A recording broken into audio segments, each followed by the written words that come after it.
Jika menyebut ragam kuliner asli Betawi, mungkin sebagian orang hanya mengenal beberapa jenis hidangan terpopuler saja. Sebut saja kerak telur, gabus pucung, pecak ikan, dan nasi uduk. Padahal Betawi juga masih punya satu olahan makanan lain yang tak kalah lezat dan otentik, bahkan dikenal sebagai sajian penting dan istimewa, sayur besan. Meski sekilas terlihat mirip seperti sayur lodeh, namun sayur besan ternyata punya rasa dan bahan yang berbeda. Bahkan bagi masyarakat Betawi, konon sayur besan bukanlah sekedar makanan biasa, melainkan sebuah hidangan sakral yang penuh makna mendalam. Sayur bercita rasa gurih pedas ini dipercaya mempunyai daya magis kuat sebagai pembawa keberuntungan sekaligus penolak bala dalam sebuah hajatan pernikahan. Seperti apa kisahnya? Selengkapnya dalam Secret Story, mengungkap rahasia di balik cerita.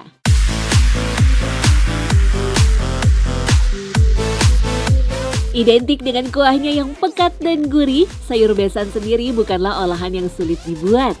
Meski begitu, selain kentang, pepaya muda, wortel, dan kol, ada satu jenis bahan langka yang kini sangat sulit ditemukan di ibu kota, terubuk. Ya, memiliki nama latin Saccharum eduleas Karel, terubuk sebenarnya masuk dalam jenis bunga rumput-rumputan. Dengan tampilan yang mirip pohon tebu atau sereh, terubuk memiliki bunga yang tertutup kulit daun dan bagian dalam terdapat butiran bergerombol seperti telur ikan. Bagian bertekstur lembut inilah yang menciptakan rasa khas pada sayur besan.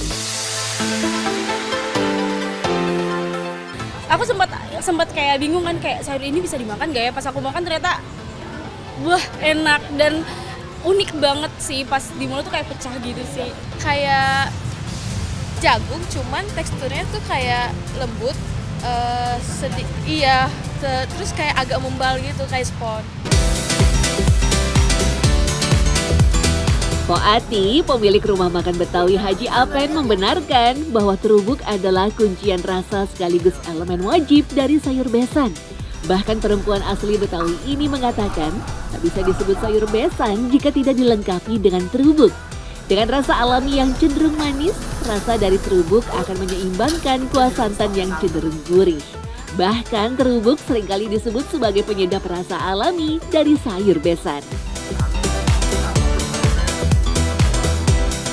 Terubuk adalah dari seperti bunganya tebu, ya bunganya tebu itu ada tumpukan-tumpukan semacam bunga dan di situ menjadi bonggol. Nah, bonggolnya itu menyatukan sebagai kekuatan. Nah, itulah dijadikan campuran bahan sayur besan.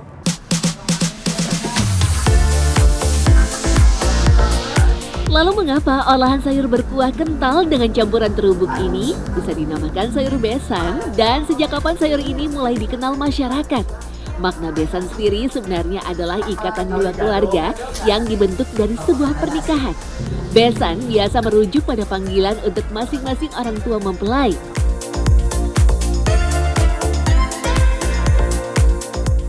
Adat pernikahan Betawi, orang tua pengantin pria biasanya baru diperbolehkan mengunjungi orang tua pengantin wanita setelah acara pernikahan selesai.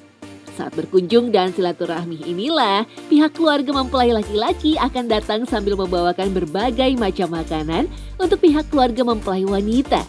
Dan salah satu yang tak boleh ketinggalan adalah sayur besan.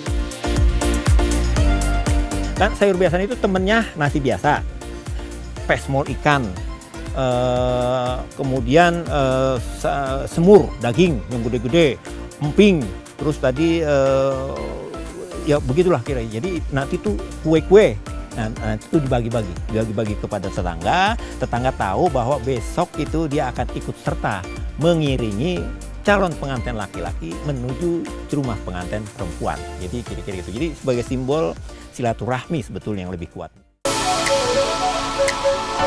Diperkirakan muncul sejak abad 17, sayur besan pun dianggap bukan sekedar hantaran biasa. Maknanya pun lebih mendalam, yakni memuliakan dan menghormati calon besannya. Lantas, bagaimana dengan terubuk? Meski tak ada catatan tertulis tentang asal-muasal hidangan ini, banyak yang berpendapat bahwa terubuk dimanfaatkan karena keberadaannya yang dulu melimpah di ibu kota. Dengan kondisi masa lampau yang masih dominan dengan hutan dan perkebunan, menemukan terubuk bukanlah hal yang susah. Seiring perjalanan waktu, lahan terubuk pun kini digilas kemajuan zaman. Yahya Andi menyebut, tekstur dan tampilan terubuk sendiri bisa disimbolkan sebagai harapan dan doa yang ditujukan untuk pernikahan tersebut. Butiran-butiran yang menyatu menjadi kesatuan yang kokoh menjadi sebuah lambang kekuatan dan harapan baik dalam mengarungi bahtera rumah tangga. Jadi dia buahnya tuh lembut dan kokoh dan juga tidak terlalu manis. Dia rasanya enak gitu ya. Jadi seharusnya begitulah dalam kita mengarungi kehidupan kita. Kita jangan terlalu ngotot memaksakan diri, jangan juga terlalu frustrasi. Tak sekedar sayur besan saja, untuk melengkapi kesakralan hantaran makanan pada saat prosesi pernikahan, ada satu sajian lagi yang tak kalah penting, gecok pisang.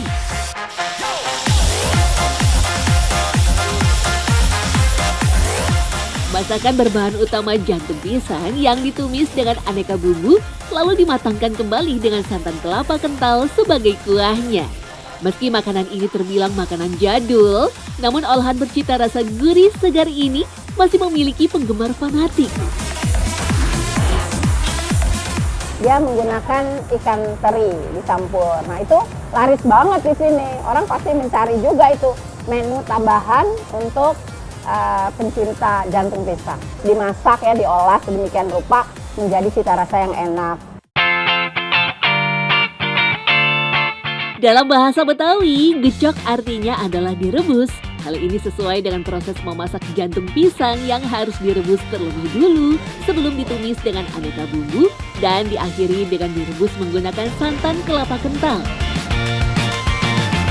Meski begitu, tak semua jenis pisang bisa diambil jantung pisangnya. Beda jenis pisang, beda pula karakter rasanya. Beberapa di antaranya bahkan memiliki rasa yang sangat pahit.